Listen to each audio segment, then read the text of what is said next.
शिक्षकों के वेतन भुगतान मामले में माननीय पटना हाईकोर्ट में जस्टिस संजीव प्रकाश शर्मा की बेंच में एक अहम सुनवाई हुई और इस सुनवाई में सीधे यह फैसला आया कि प्रधान सचिव शिक्षा विभाग, डायरेक्टर शिक्षा और सभी जिले के एजुकेशन ऑफिसर्स का वेतन 1 महीने के लिए रोका जाए।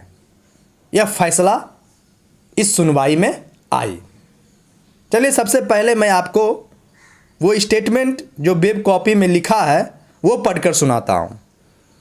To withheld the salary of the principal secretary, education department, director education and the concerned district education officers of all the district in Bihar for a period of 1 month.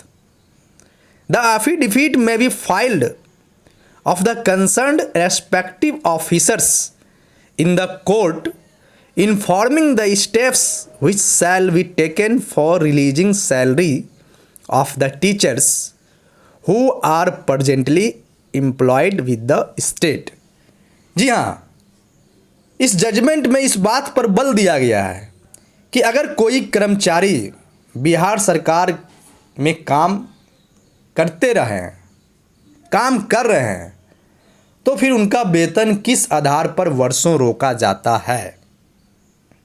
इस मामले की एफिडेविट के साथ शिक्षा विभाग के आला अधिकारियों की उपस्थिति दर्ज करने की बात पुनः 11 जुलाई 2022 की सुनवाई में होने को कही गई है।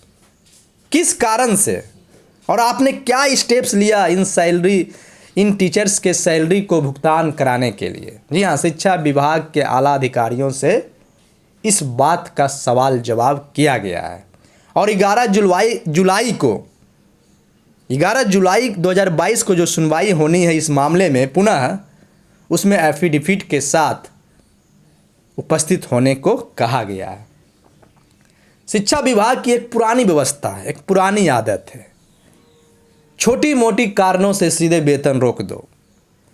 जबकि संवैधानिक व्यवस्था में, संवैधानिक ढांचा में इस बात की मजबूती से चर्चा है कि अगर कोई व्यक्ति काम करता है तो पैसा उसे काम करने के लिए दिया जाता है। इसलिए जितने घंटे, जितने मिनट, जितने दिन कोई व्यक्ति काम करता है तो उसका वेतन भुगतान होना चाहिए। यह उनका संवैधानिक अधिकार है और इसी को लेकर पटना हाईकोर्ट में एक सुनवाई हुई। अताउर रहमान के मामले में भी कुछ इसी तरह के फैसले आए कि शिक्षक अगर काम किए हैं, जितने दिन किए, जितने महीने किए, जितने समय के लिए किए, उसका वेतन भुगतान क्यों नहीं होता। इसकी जवाबदेही शिक्षा विभाग के आला अधिकारियों की है। उनके निगरानी में ऐसा क्यों होता। इसका मतलब है वो साफ साफ इग्नोर करते हैं, वो इस ओर ध्यान नहीं देते हैं।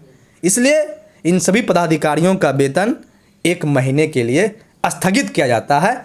माननीय पटना हाईकोर्ट का यह फैसला आया जो कि वेब कॉपी में चर्चा किया गया है। थोड़ी देर पहले मैंने आपको पढ़कर सुनाया भी और इस मामले की अगली सुनवाई 11 जुलाई 2022 को होनी है।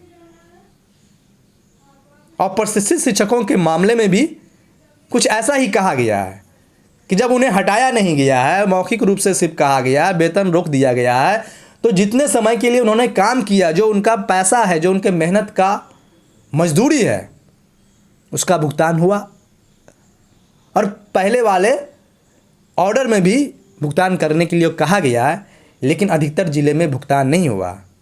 इसलिए ऐसे पदाधिकारियों की लापरवाही और बेइंतजामी के कारण माननीय पटना हाईकोर्ट ने इनके वेतन को रोकने का आदेश दिया गया है और इस संबंध में एफिडेविट के साथ प्रेजेंट होने के लिए कहा गया है कि आपने इन शिक्षकों के वेतन भुगतान के लिए कौन कौन से स्टेप्स लिए, आप जो है अपने एफिडेविट में चर्चा करके उपस्थित होइए। तो ये बात है।